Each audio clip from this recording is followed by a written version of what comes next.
السلام علیکم ناظرین، آج جو کہانی آپ کے پیش خدمت ہے وہ تاریخ کے ایک بہادر غیرت مند ترک کی کہانی ہے۔ خلافت عثمانیہ کا سقوط ہو چکا تھا۔ ترکی کے جنوبی علاقے کوہرمان مورش کے ایک بازار میں فرانسیسی جنرل فتح کے نشے میں مست جا رہا تھا کہ اس کی نظریں باپردہ ترک خواتین پر پڑی۔ جنرل رکا اور ان سے مخاطب ہوا کہ خلافت عثمانیہ ختم ہو چکی ہے، اب تم ہمارے ماتحت ہو، اپنے حجاب اتار دو۔ خواتین نے جنرل کو منع کر دیا۔ جنرل کو یہ انکار پسند نہیں آیا۔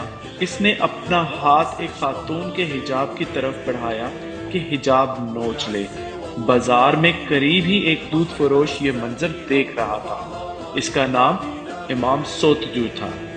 اس دودھ فروش کی غیرت ایمانی نے جوش مارا، وہ چیتے کی طرح لپکا اور فرانسیسی جنرل کا پستول چھین کر اسے زمین پر ڈھیر کر دیا۔ دودھ فروش کی دکان کے پاس لوگ جمع ہوئے۔ یہیں سے ایک زبردست تحریک نے جنم لیا۔ دودھ فروش نے اس تحریک کی قیادت کر لی۔ وہ راتوں رات دودھ فروش سے آزادی کا لیڈر بن کر ابھرے اور تھوڑے ہی عرصے میں پورے کوہرمان مورش کو فرانسیسی استعمار سے آزاد کروا لیا۔ وہ دودھ فروش پوری ترک قوم کا ہیرو بن گیا۔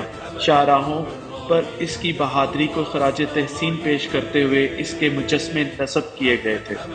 دودھ فروش ترک نصابوں میں پڑھایا جانے لگا۔ آج ترکی میں جامعہ امام سوتجو کے نام سے باقاعدہ ایک یونیورسٹی قائم ہے، جبکہ کئی فلاحی ادارے، تنظیمیں، مدارس اور NGOs امام سوتجو کے نام سے قائم ہیں۔ تاریخ اپنے بہادروں کو یاد رکھتی ہے۔